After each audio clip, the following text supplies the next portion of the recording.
Assalatu wassalamu ala rasulillah wa ala alihi wa sahbihi wa mawalah amma ba'da. Yang terhormat Ibu Kepala TK Puspita Harum PGRI Anwar Kumolo, yang kami hormati Dewan Guru dan Karyawan TK Puspita Harum PGRI Desa Anwar Kumolo. Pertama, marilah kita panjatkan puja dan puji syukur kehadirat Allah Subhanahu wa Ta'ala yang telah melimpahkan rahmat dan taufik hidayahnya sehingga kita dapat berkumpul pada kesempatan hari ini dalam keadaan sehat walafiat tanpa halangan suatu apapun. Yang selanjutnya, salawat dan salam marilah kita sanjungkan kepada junjungan kita Nabi Agung Muhammad Sallallahu Alaihi Wasallam yang senantiasa kita nantikan syafaatnya di yaumil kiamah. Amin Allahumma amin. Bapak Ibu yang kami hormati, perkenankanlah saya membacakan susunan acara pada hari ini. 1. Pembukaan, 2. Sambutan kepala sekolah, dan yang ketiga diseminasi budaya positif. Baiklah Bapak Ibu yang kami hormati, marilah kita buka acara pada hari ini dengan membaca basmalah bersama. Bismillahirrahmanirrahim. Dilanjutkan acara berikutnya, yaitu sambutan Kepala TK Puspita Harum PGRI Desa Anwar Kumolo yang akan disampaikan oleh Ibu Mulyani Saptaningsi SPD AUD. Kepadanya disilakan.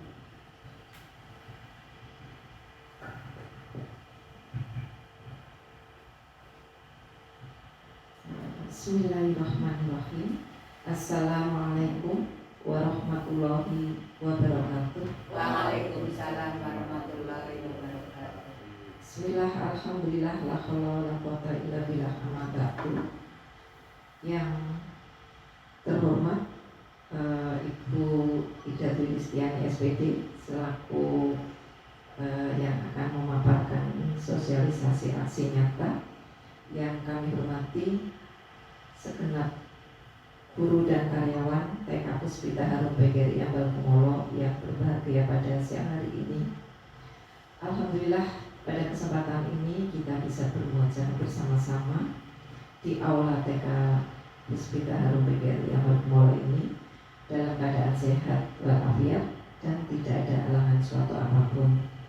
Mudah-mudahan atas izin Allah Subhanahu wa Ta'ala kita dapat melaksanakan kegiatan tersebut. Bapak Ibu yang saya hormati, dalam rangka sosialisasi aksi nyata tentang budaya positif yang akan disampaikan oleh Ibu Ida Dwi Listiani SPD, mari dengan adanya penyampaian aksi nyata ini, kita para guru mestinya memberikan motivasi dan dukungan, tentunya dukungan yang positif, sehingga secara khusus memberikan penguatan kepada Bu Ida Dwi Listiani SPD dalam rangka peserta CGP Angkatan 8 dan tentunya menambah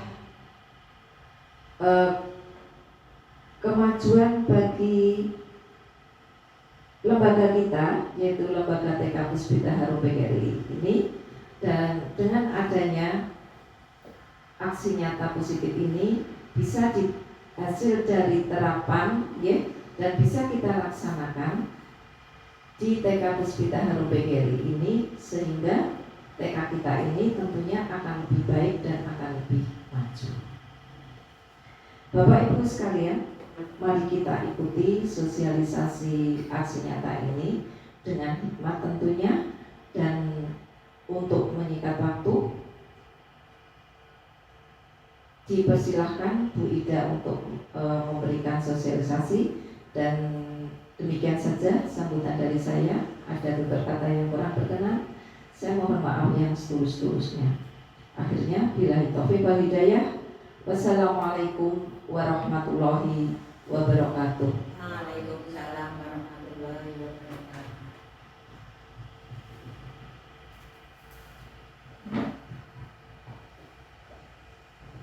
Terima kasih kami sampaikan kepada Ibu Kepala Sekolah. Meningkat acara selanjutnya yaitu diseminasi budaya positif yang akan disampaikan oleh Ibu Ida Dwi Listiani SPD. Kepadanya disilakan.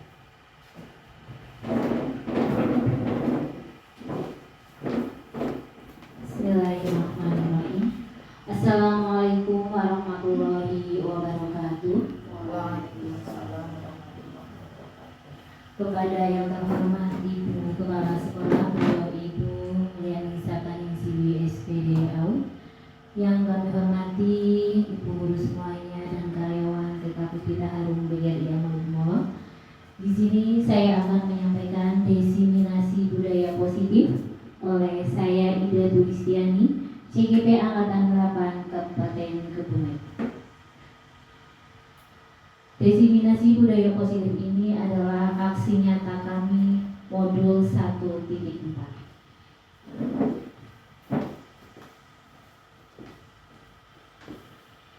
Iya, perlu kami perkenalkan bahwa dalam CGP Angkatan 8 Kabupaten Kebumen ini, untuk kelas saya yaitu dengan fasilitator Bapak Ade Irawan Rasman SPD MPD. Beliau adalah guru dari SMP Gandrumangu Cilacap. Sedangkan pengajar praktik yaitu Ibu Solehah Amalia SPD. Beliau adalah ibu guru dari SMP Ampih Kecamatan Bulus Pesantren. Sebelumnya ini adalah pertanyaan pemantik. Nanti monggo Bapak Ibu untuk setuju atau tidak dengan pertanyaan seperti ini. Apakah Anda setuju dengan pertanyaan ini? Hukuman dapat mendisiplinkan anak. Setuju atau tidak Ibu? Kalau untuk anak PAUD kurang setuju. Oke, ya Bu Sri ya. Kalau untuk anak PAUD tidak setuju. Untuk yang kedua, pemberian hukuman dengan hal positif seperti membaca atau membersihkan halaman sekolah dapat meningkatkan disiplin anak. Setuju atau tidak monggo? Setuju. Oke, untuk yang berikutnya, memberi penghargaan dapat meningkatkan motivasi belajar anak. Iya. Coba kita lihat apakah ini semua sesuai dengan apa yang atau dasar Ki Hajar Dewantoro yang mengedepankan siswa sesuai dengan kodrat dan samanya. Iya. Jadi tujuan pendidikan menurut KHD bahwa pendidikan adalah menuntun segala kodrat yang ada pada anak agar mereka mencapai keselamatan dan kebahagiaan yang setinggi-tingginya, baik sebagai manusia maupun sebagai anggota masyarakat. Oleh sebab itu, pendidik itu hanya dapat menuntut tumbuh atau hidupnya kekuatan kodrat yang ada pada anak-anak, agar dapat memperbaiki lakunya bukan dasarnya, hidup dan tumbuhnya kekuatan kodrat anak. Jadi di sini menurut KHD kita itu diseumpamakan adalah sebagai petani ya Bapak Ibu. Kita itu sebagai petani dan anak itu sebagai tanamannya atau bibit. Jadi petani itu kita berusaha bagaimana tanaman itu dapat berkembang, dapat berbuah dengan hasil yang maksimal. Iya atau iya enggak? Oke. Jadi kadang biji atau anak itu ada yang baik, ada yang buruk seperti itu ya. Kita ambil dari keluarga ya, dari lingkungan keluarga, terus nanti kita didik, kita rawat tanaman itu, kita beri pupuk tanaman itu sebagai cita-cita kita atau harapan kita. Tentunya harapan kita adalah harapan yang baik ya. Ya, selanjutnya perubahan paradigma.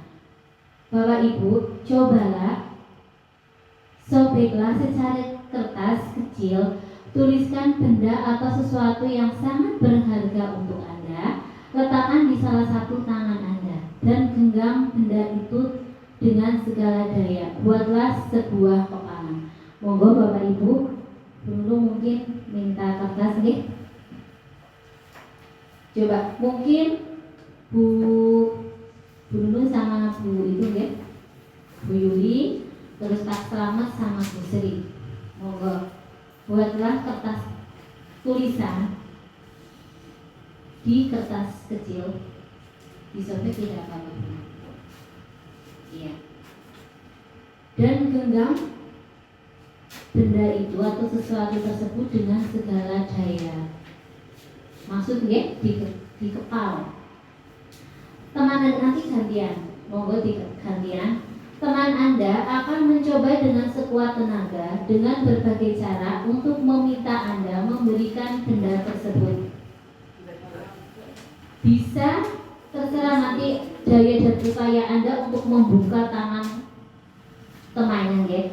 Tapi Anda juga harus sekuat tenaga itu mempertahankan kepala atau sesuatu yang tadi di kepala. Iya, sedikit saja bunyi. Iya, sedikit disobek saja, disobek nggak apa-apa. Segini tidak, iya seperti ini. Jadi tulislah sesuatu yang sangat berharga menurut Anda, yang sangat berharga. Tidak harus benda berarti kan? Iya, pokoknya yang sangat berharga. Benda atau sesuatu, boleh benda, boleh sesuatu. Iya, kalau sudah, iya saya beri waktu. Ya mungkin Bu Sri dulu di kepala, Bu Pak Selamat atau Bu Kepala ya, yang membukanya. Ya berusaha membuka. Nanti saya beri waktu. Ini juga dulu sama Bu Yuli. Iya. Iya, karena nanti gantian.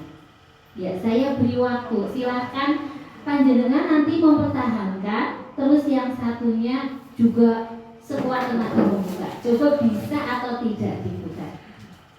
Iya, mungkin ibu-ibu berkata kepada apa buka atau bagaimana terserah. Iya.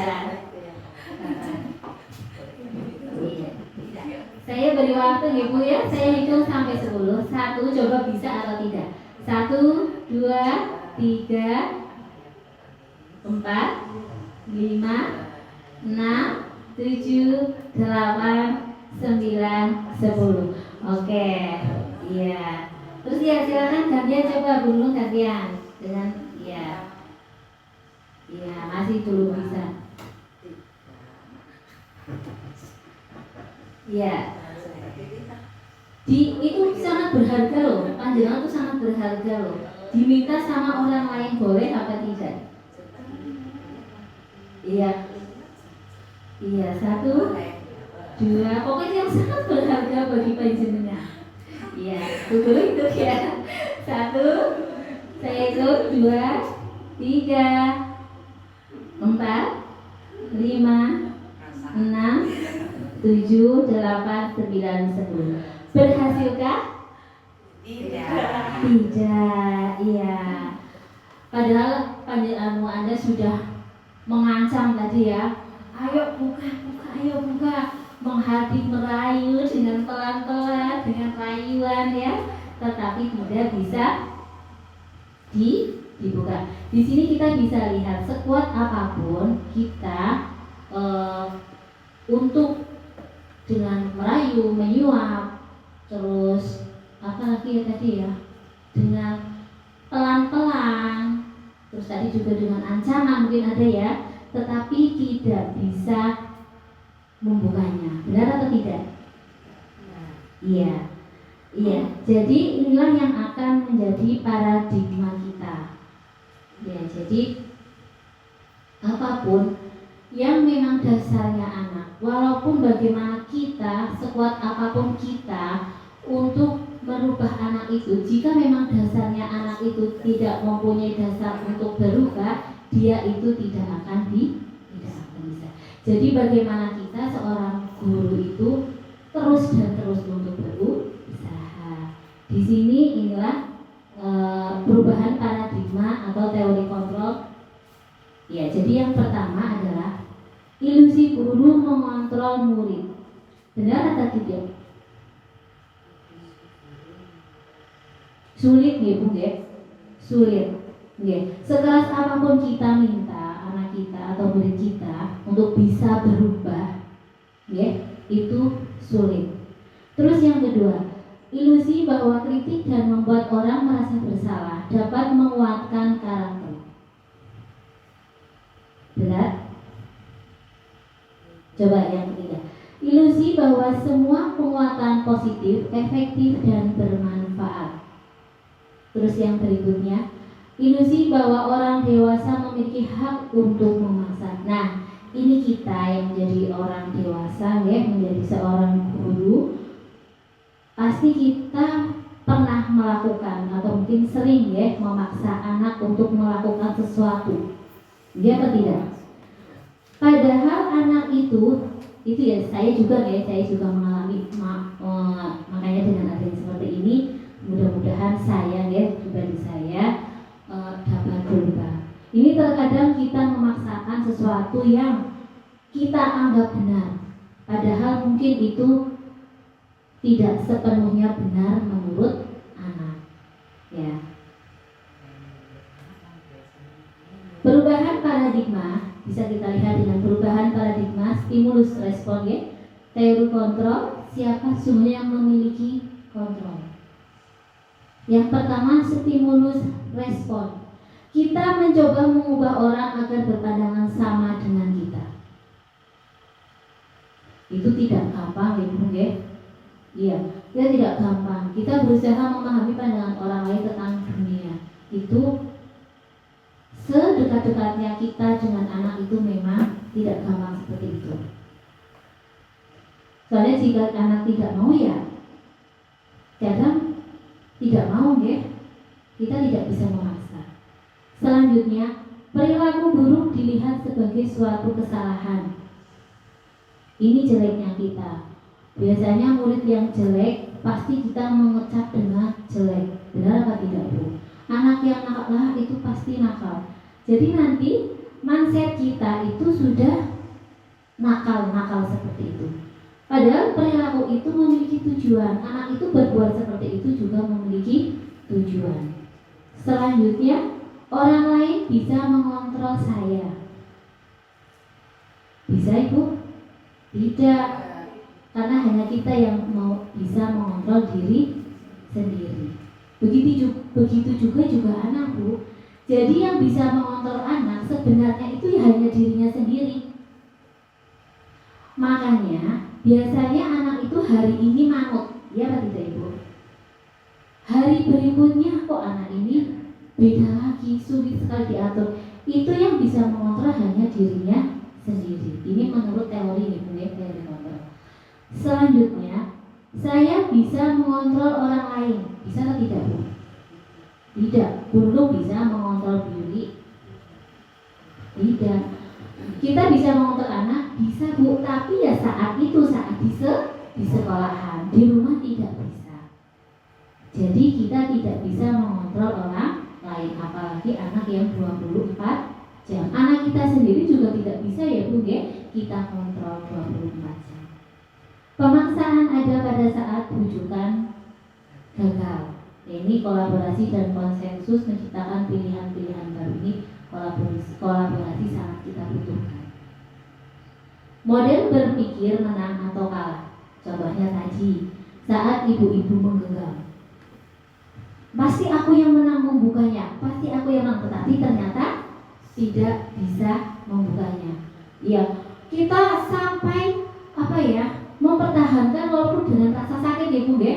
Walaupun dengan sakit kita pertahankan seperti itu ya. Iya. Ya, jadi kita itu jangan berpikir menang atau kalah, tetapi kita berpikir menang. Pokoknya di sini itu kita positif Ibu, karena memang yang kita bicarakan saat ini adalah berpikir positif. Iya. Ini yang akan saya diseminasikan pada budaya positif pada siang hari ini. Ya ini, Bu.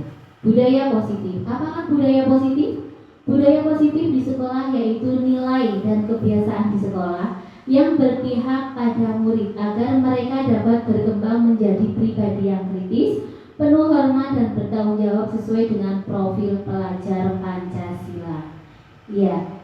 Jadi dari ilustrasi yang tadi kita lakukan ya, memapalkan, kita membujuk dengan kesopanan. Ada yang maaf ya, saya buka, tolong buka, itu adalah nilai kesopanan.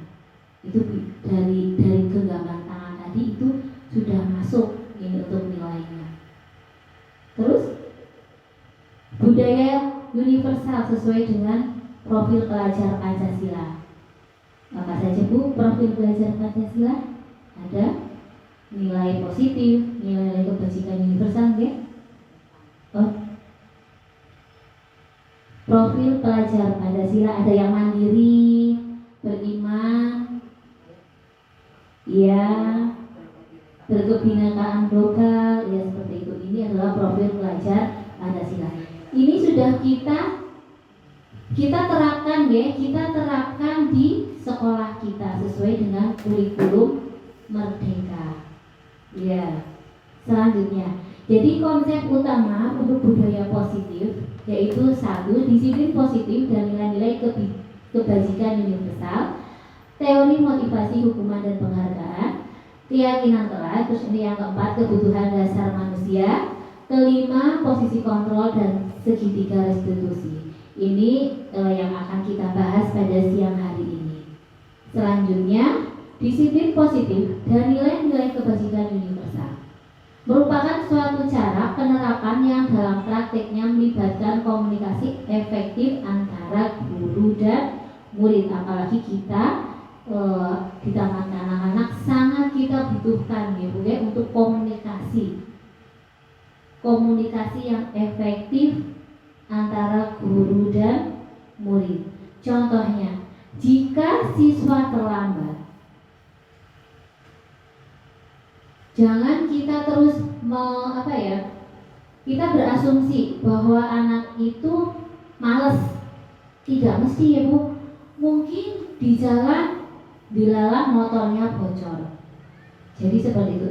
Kita tidak boleh berasumsi yang negatif.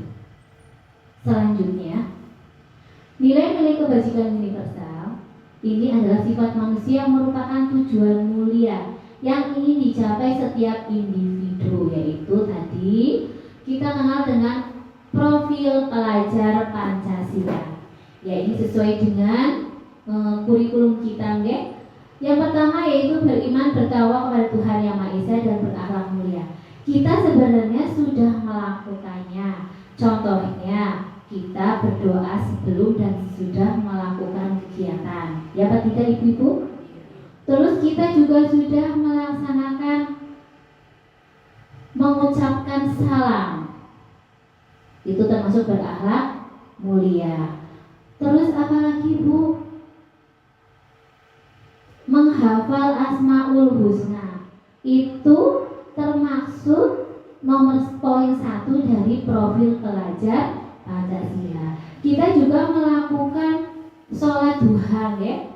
Sholat duha yang kita lakukan setiap pagi walaupun secara terjadwal. Mandiri di sini kita berusaha agar anak memiliki sifat mandiri, sikap mandiri, mengerjakan sendiri tanpa bantuan orang lain. Ini juga kita usahakan Ibu, ya, di sekolah kita. Terus selanjutnya adalah bernalar kritis. Kita berusaha agar anak-anak kita itu mempunyai nalar yang kritis dengan menemukan ide-ide atau gagasan. Biasanya kita lakukan dengan apa Ibu? Dengan kegiatan yang seperti eksperimen, ya? Iya, seperti itu. Jadi dengan tujuan agar anak memiliki gagasan atau ide. Atau kita juga bisa bermusyawarah apa Ibu, ya, agar anak-anak itu berdiskusi, ya, berdiskusi, ya. Terus selanjutnya adalah berkebinekaan global. Di sini kita sudah mencontohkan kepada anak-anak seperti menggunakan kebaya pada hari Jumat. Terus kita kepada anak juga di kurikulum juga sudah menggunakan bahasa Jawa pada hari Kamis, yaitu nanti kita bisa laksanakan lagi, ya, dan bisa biasanya kita lupa, ya Ibu, ya, tapi mudah-mudahan nanti kita bisa saling Bu, mengingatkan, kita belajar lagi. Terus bergotong royong. Di sini bergotong royong juga kita sudah melaksanakan, ya, seperti membersihkan lingkungan sekolah, membantu teman saat perlu bantuan seperti itu. Kita juga membantu teman yang seperti kemarin ya, saat kita membantu teman yang yang kesusahan seperti itu, namanya apa ya Bu? Infak itu, iya, sosial ya. Jadi berinfaknya itu kita laksanakan di yang pertama yang berakhlak mulia kita juga sudah melakukannya. Mudah-mudahan nanti untuk selanjutnya kita bisa berkembang lagi. Terus yang berikutnya adalah kreatif. Kreatif adalah menghasilkan karya seperti yang sudah kita laksanakan juga. Kita simpan dalam box file atau itu box file ya seperti itu, portofolio. Iya, semuanya itu sudah kita sudah kita laksanakan. Tinggal kita mantapkan saja, tinggal kita teruskan saja seperti itu.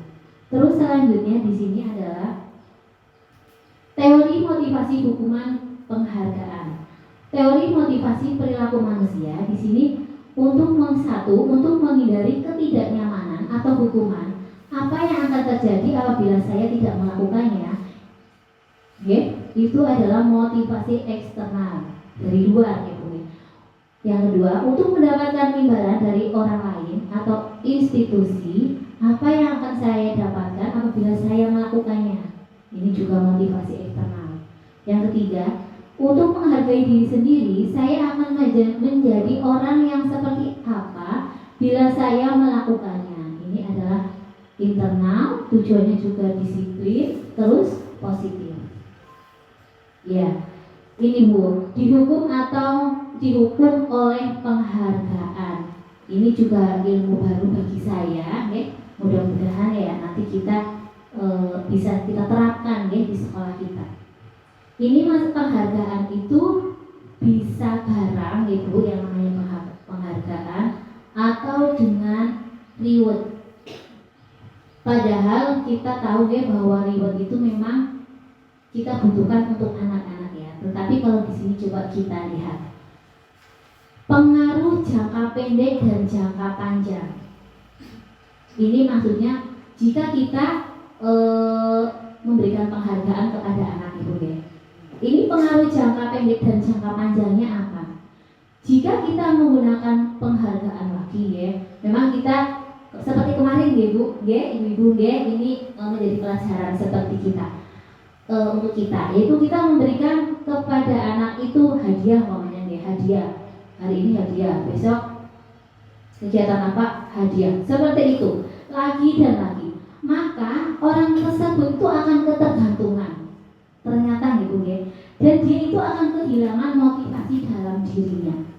Seperti itu. Ternyata ini juga kurang pas Iya seperti itu.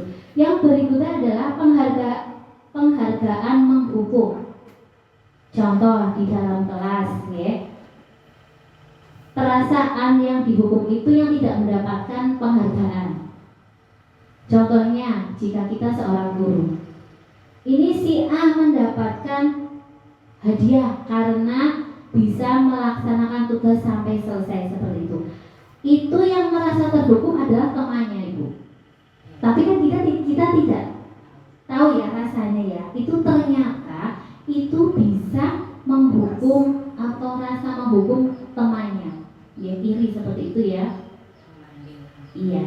Terus selanjutnya, penghargaan mengurangi ketepatan. Banyak penghargaan ternyata banyak jawaban yang kurang tepat. Ini yang biasanya gerasak gerusuku. Karena mau mendapatkan penghargaan, dia melaksanakan dengan cepat, tetapi biasanya salah seperti itu. Terus penghargaan tidak efektif. Jadi di sini jika sudah tidak mendapatkan, maka akan kecewa Bu dan tidak berusaha lagi. Iya atau tidak? Iya, ini memang kita pernah dan kita lihat saat kita itu kemarin saat upacara, Bu Saat memang kita juga belum tahu, saat kita upacara awal-awal kita beri hadiah Bu tertib. Tapi setelah hadiahnya habis, kitalah yang kecewa. Seperti itu, ya Pak tidak Bu? Ya, kita yang kecewa karena anak itu saya tidak, dia akan kembali lagi seperti itu. Selanjutnya penghargaan merusak hubungan. Jika guru memberikan di kelas, maka yang lain iri. Ini bisa merusak hubungan. Lah, guru apa-apa yang dikasih yang ini itu ternyata itu tidak baik itu. Ya, itu menurut teori ini. Jadi nanti akan menciptakan saingan, dan yang namanya saingan itu akan menciptakan kecemasan. Jadi ya kadang anak yang penting saya mendapat penghargaan, menyenangkan gurunya, saya mendapatkan penghargaan seperti itu. Nanti anak itu seperti itu. Terus yang berikutnya, penghargaan menurunkan kualitas. Ini contohnya ya, karena ini kan tidak hanya TK ya Bu ya, ini seperti mahasiswa. Jadi biasanya kan ada ya skripsi yang dibuatkan ya Bu ya. Jadi kadang dibuatkan oleh orang lain terus membayar seperti itu ya. Nah, tetapi ada anak yang memang tidak punya uang, dia itu akan sendiri. Jadi menurunkan kualitas, anak yang punya uang itulah dibayar saja, nanti saya yang penting saya nanti wisuda ijazah. Itu kualitasnya yang berkurang seperti itu. Terus selanjutnya penghargaan mematikan kreativitas. Ini untuk anak kita juga seperti itu ya. Jadi kadang yang penting saya sudah membuat seperti ini. Padahal harusnya dia itu bisa membuat yang lebih bagus lagi. Terus yang terakhir, penghargaan mengurangi motivasi intrinsik dari dalam diri. Ya, jadi karena anak yang sudah dapat penghargaan dari dirinya sendiri, tapi nanti akan diganggu kita. Jadi contohnya seperti ini. Penghargaan, jika seorang anak contohnya sudah bisa menggambar, dia itu kan senang. Aku senang sekali aku sudah bisa menggambar. Walaupun itu kita tidak tahu ya dari dalam diri anak.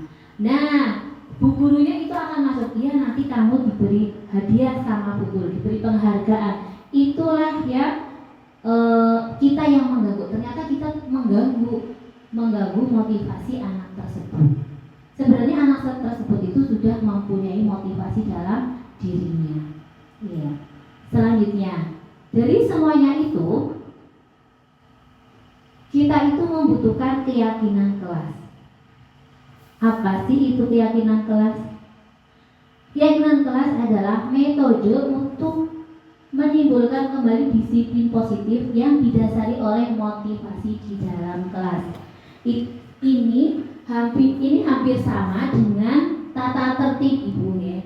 Jadi di dalam kurikulum Merdeka itu tidak ada tata tertib kelas. Yang ada hanyalah keyakinan kelas. Kalau tata tertib kelas itu dibuat oleh sekolah, tetap dan itu sifatnya sama Bu. Contohnya di sekolah kita, tata tertib kelompok A ya sama dengan B1 dengan B2. Tetapi keyakinan kelompok A itu akan berbeda dengan keyakinan kelas B1 dan B2. Karena keyakinan kelas itu akan dibuat oleh bu guru dan anak-anak yang ada di kelas tersebut. Ya. Jadi kalau tata tertib itu kalau berbeda, itu nanti bu gurunya yang akan kewalahan. Contohnya, saya masuknya loh jam 8 kok Bu di kelas saya, kalau saya jam 7 seperti itu. Tetapi kalau tata tertib itu disamakan, jam 7 jam 7 semuanya. Tetapi kalau keyakinan kelas berbeda. Hanya keyakinan kelas itu adalah konotasinya positif. Kalau yang peraturan itu konotasinya adalah negatif. Nanti ada beberapa contohnya. Jadi nanti untuk keyakinan kelas kita buat Bu, nanti kita bisa mencoba keyakinan kelas apa ya yang akan kita ciptakan di kelas kita nanti sama anak-anak seperti itu. Contohnya ya, bisa membuang sampah di tempat sampah. Tetapi jangan membuang sampah di tempatnya. Tempatnya mana? Seperti itu ya. Ini bisa menjadi apa ya pelajaran bagi kita. Membuang sampah di tempat sampah seperti itu.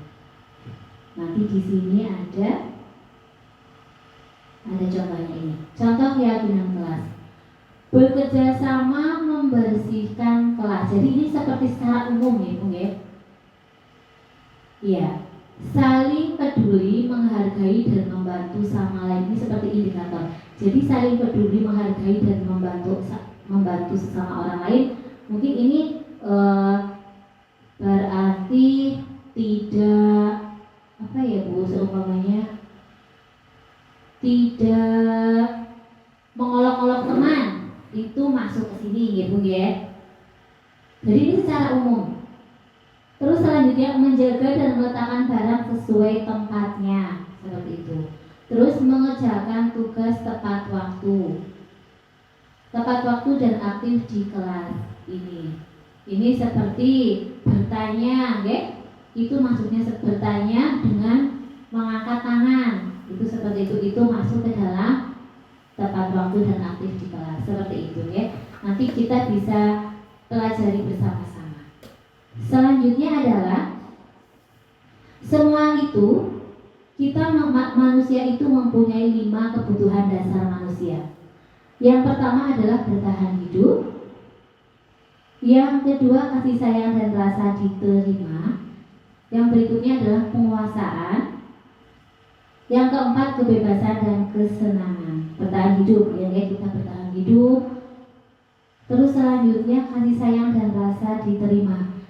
Kita membutuhkan yang namanya kasih sayang, apalagi kita di TK ya, kasih sayang itu sangat bermanfaat untuk anak-anak. Iya, karena apa, murid kita juga menginginkan rasa kasih sayang tersebut, rasa diterima seperti itu. Terus penguasaan materi ya. Kadang ada anak yang ingin sekali bersekolah, ingin melakukan kegiatan apa, biasanya ada ya seperti itu. Dia masih sakit sama ibunya tidak boleh berangkat, tapi dia ingin berangkat sekolah.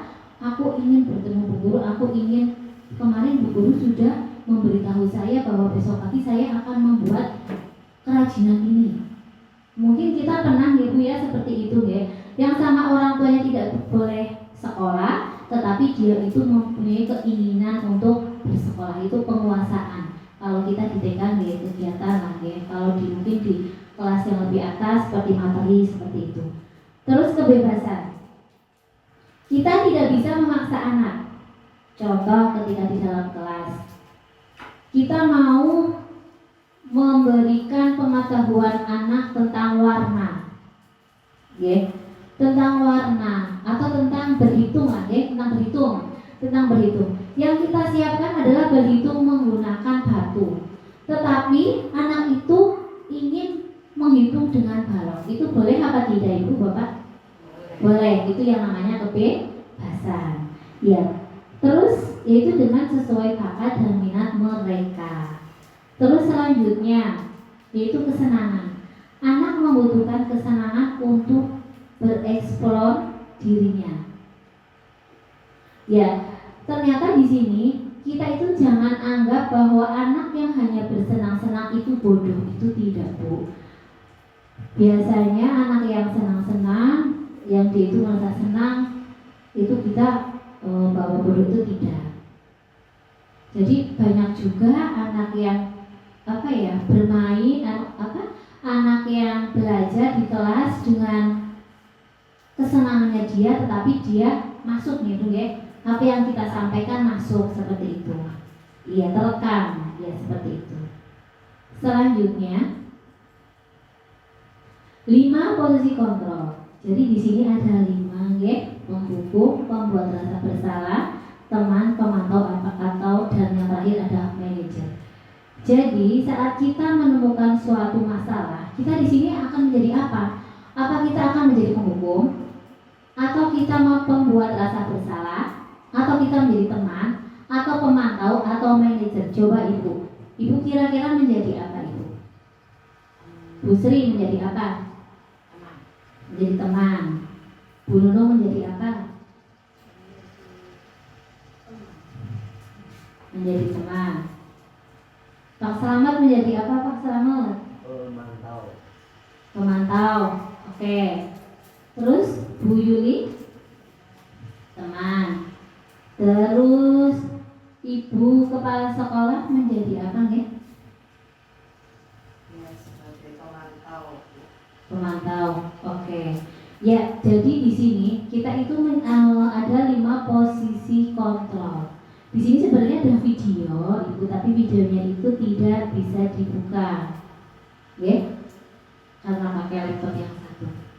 Jadi penghukum.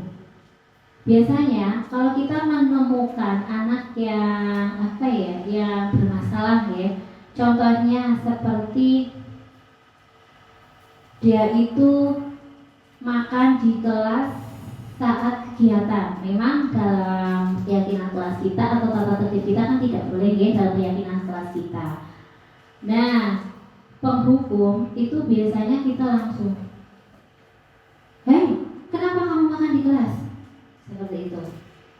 Ayo, kalau kamu makan di kelas, silakan bersihkan semuanya kelas. Itu namanya penghukum. Itu kita tidak boleh, ya, tidak boleh seperti itu. Karena apapun yang kita lakukan kepada anak atau imbas kesalahan itu, jika tidak sesuai itu namanya menghukum. Contohnya seperti ini, Bu. Kita contohkan yang sederhana. Seumpamanya di SD, ya, yang di SD seumpamanya. Kalau di SD, kalau terlambat, itu anak disuruh muter ke lapangan. Itu namanya menghukum. Tetapi kalau anak itu semuanya terlambatnya 5 menit. 5 menit itu nanti setelah pulang sekolah, anak itu disuruh 5 menit saja. Nanti bu gurunya mengulangi apa yang tadi disampaikan 5 menit itu. Itu bukan penghukum, Bu. Jadi penghukum itu adalah yang tidak sesuai dengan materi atau kegiatan itu, yang berbeda, ya. Kan tadi dia itu masuk kelas, kenapa dia suruh berlari? Harusnya itu dia suruh, atau kalau mengerjakan terlambat berarti harus mengerjakan 5 menit, ya harus 5 menit, seperti itu. Terus membuat rasa bersalah itu juga kita tidak boleh, Bu. Seumpamanya membuat rasa bersalah, umpamanya di kelas kita itu berisik, ya, nanti kita bilang seperti ini, Mbak jangan berisik, Bu Guru nanti dimarahin Ibu Kepala Sekolah. Itu kan bersalah, Bu, merasa bersalah itu tidak boleh, seperti itu. Teman ternyata kita juga tidak bisa, Bu, tidak bisa. Karena apa? Nanti kalau kita menganggap dia teman, dia itu akan selalu, kalau di TK itu melendor terus dan akhirnya dia itu kurang kurang percaya diri, seperti itu kalau di TK. Pemantau, nanti kita capek, Bu, kalau memantau, dipantau terus, ya, kita yang. Nah, inilah yang memang harus kita lakukan adalah manajer. Iya, manajer itu adalah semuanya. Nanti kita lihat apa sih, seperti itu. Iya. Nah, ini di sini, ya, segitiga restitusi. Nah, kalau manajer itu kita akan melakukan langkah-langkah seperti ini. Yang pertama adalah kelihatan, Ibu, menstabilkan identitas. Jadi kalau anak kita itu melakukan kesalahan atau yang tidak pas dengan keyakinan kelas, yang pertama kita adalah menstabilkan identitas. Nanti aja. Karena setiap orang pasti melakukan kesalahan, tapi bukan satu-satunya yang pernah melakukan ini, seperti itu kata-katanya, contohnya. Terus yang kedua adalah validasi kebutuhan. Kamu tentu punya alasan mengapa kamu melakukan seperti ini. Adakah cara yang lebih efektif untuk mendapatkan apa yang kamu butuhkan, seperti itu. Tapi biasanya kita tidak, Ibu, tidak seperti itu. Terus nilai-nilai apa yang telah kita sepakati? Kita tanyakan lagi keyakinan kelas kita itu. Nilai-nilai apa yang telah kita sepakati dengan kamu makan di kelas saat kegiatan? Berarti kamu rasa tanggung jawab, rasa tanggung jawab itu kamu kurang. Kamu ingin menjadi orang yang seperti apa? Seperti itu. Nanti kita tanyakan kepada anak-anak. Jadi saat kita mempunyai permasalahan kepada anak ini, kita terapkan 3 ini. Yang pertama adalah menstabilkan identitas, yang kedua adalah validasi kebutuhan, dan yang ketiga adalah menanyakan keyakinan. Ini adalah contohnya. Untuk membuat anak yang merasa gagal karena berbuat salah menjadi positif terhadap dirinya. Ini adalah menstabilkan identitas. Jadi yang pertama adalah positifnya Ibu ya. Jangan langsung negatifnya. Apalagi keluar saja sana. Nah, seperti itu. Ya. Guru berkata, berbuat salah itu hal yang manusiawi. Berarti kita di sini itu dilatih untuk sesabar-sabarnya Bu Guru TK. Ya. Berbuat salah itu hal yang manusiawi. Tidak ada manusia yang sempurna. Bapak Ibu juga buat salah. Kita pasti bisa menyelesaikan permasalahan ini. Bapak Ibu tidak tertarik untuk mencari tahu siapa yang benar, siapa yang salah. Nah, ini yang bagus seperti itu ya Bu. Saat ada seorang anak berkelahi, kita ternyata tidak boleh. Pasti kamu yang salah. Coba mana yang salah siapa? Itu tidak seperti itu.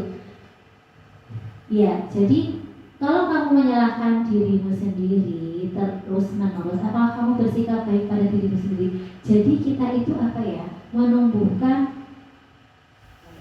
dari dalam dirinya lah ya, intrinsik ya, kesadaran dirinya seperti itu.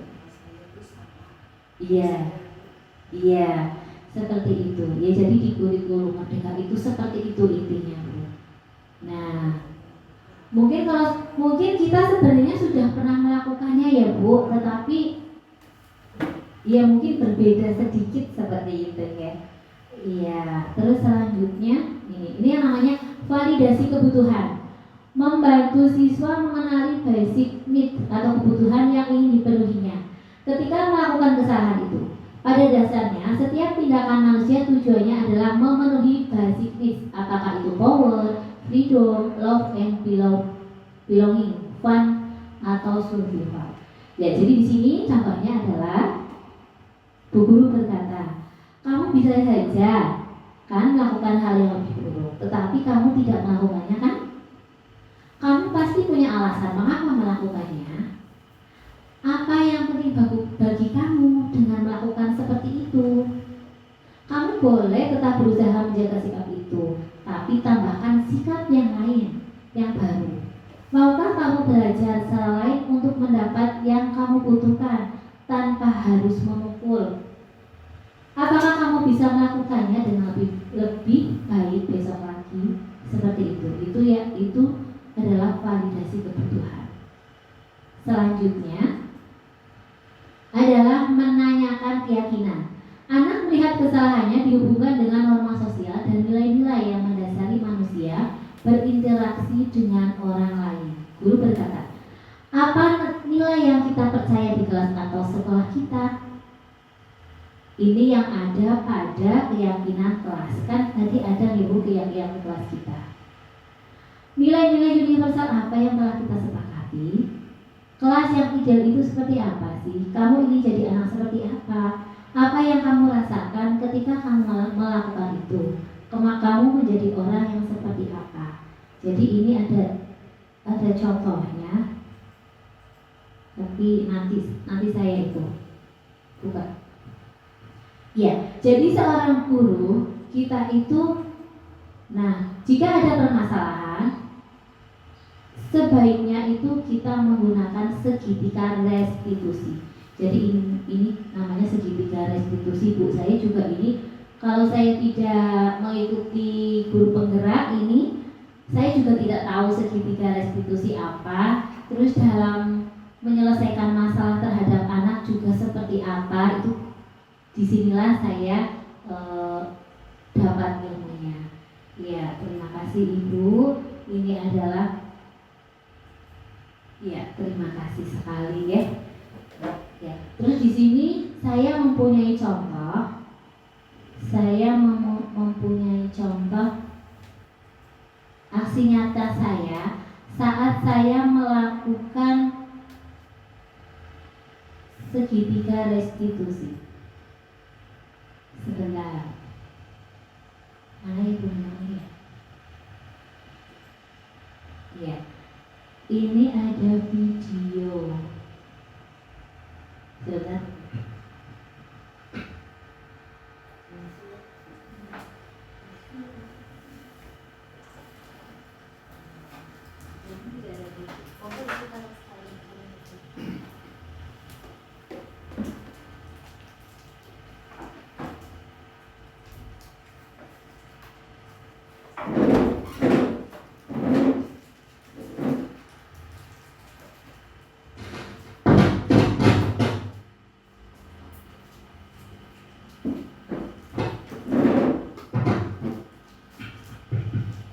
Iya, jadi permasalahannya saat itu, saat kegiatan mewarnai, si Kayla itu tidak membawa krayon karena krayonnya ketinggalan ya. Terus dia mengambil punya temannya tanpa izin. Ini sebenarnya videonya ada di website yang satunya, tetapi ini untuk yang apa di sini ada ya. Oke. Ini hanya sedikit ya Bu ya. Bentar. Untuk mengeraskan mana lagi? Ini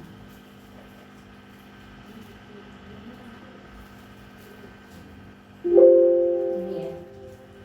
Ini hanya sebagian kecil lah Bu ya. Sebagian kecil yang mungkin kita belum masuk ya. Belum masuk ya benar. Seperti itu.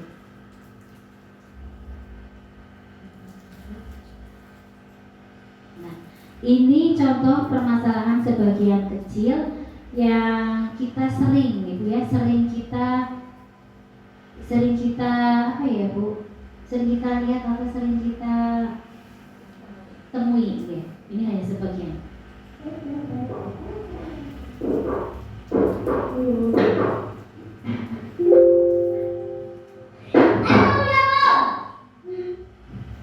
Ya, jadi di sini ini adalah Mbak Kayla ini mengambil krayonnya temannya, tetapi tanpa izin, dan temannya ini marah-marah seperti itu Ibu ya. Terus apa yang kita lakukan dengan permasalahan ini?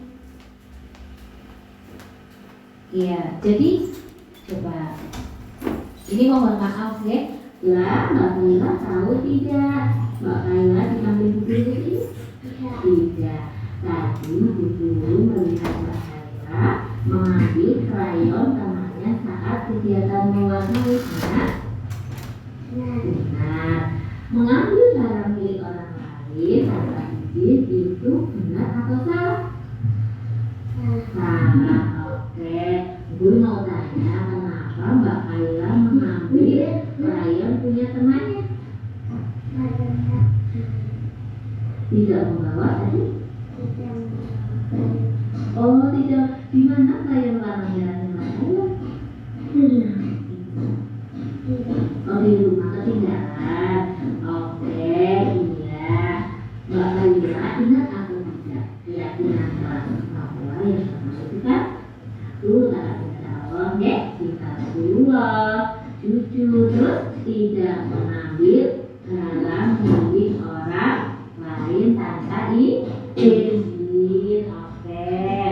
Nah, di sini guru tidak akan lagi Mbak Kayla ya, tetapi guru mau mencari solusinya, ya, membantu mencari solusi.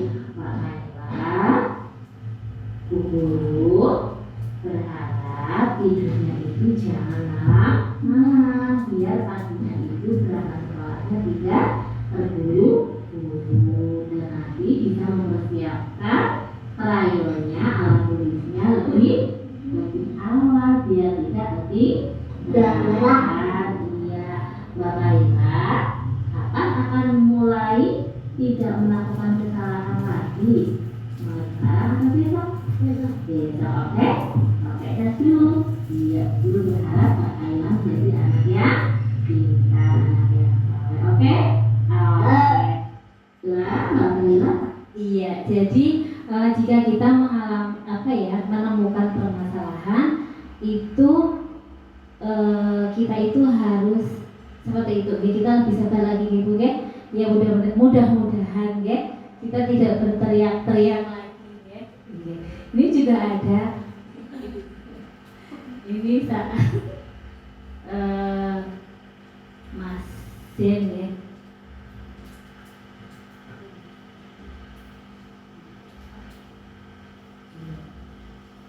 Apa ini foto mungkin kayak gitu. Ya, ya mungkin ini adalah aksi nyata saya kemarin Ya.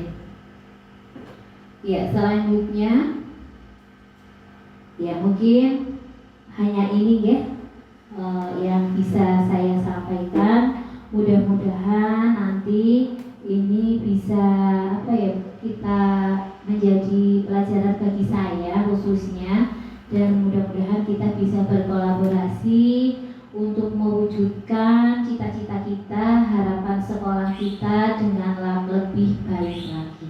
Ya mungkin dari saya cukup sekian. Jika ada salah saya mohon maaf. Wabillahi taufiq wal hidayah. Wassalamualaikum warahmatullahi wabarakatuh.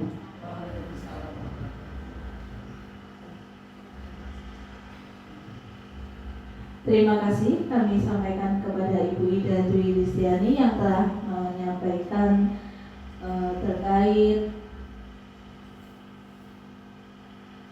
diseminasi positif. Semoga apa yang beliau sampaikan nantinya dapat kita aplikasikan nih Bapak Ibu nih, karena ini pastinya sangat bermanfaat bagi kita semua dan untuk kemajuan bangsa. Kita berikan tepuk tangan untuk Ibu Ida Dwi Listiani.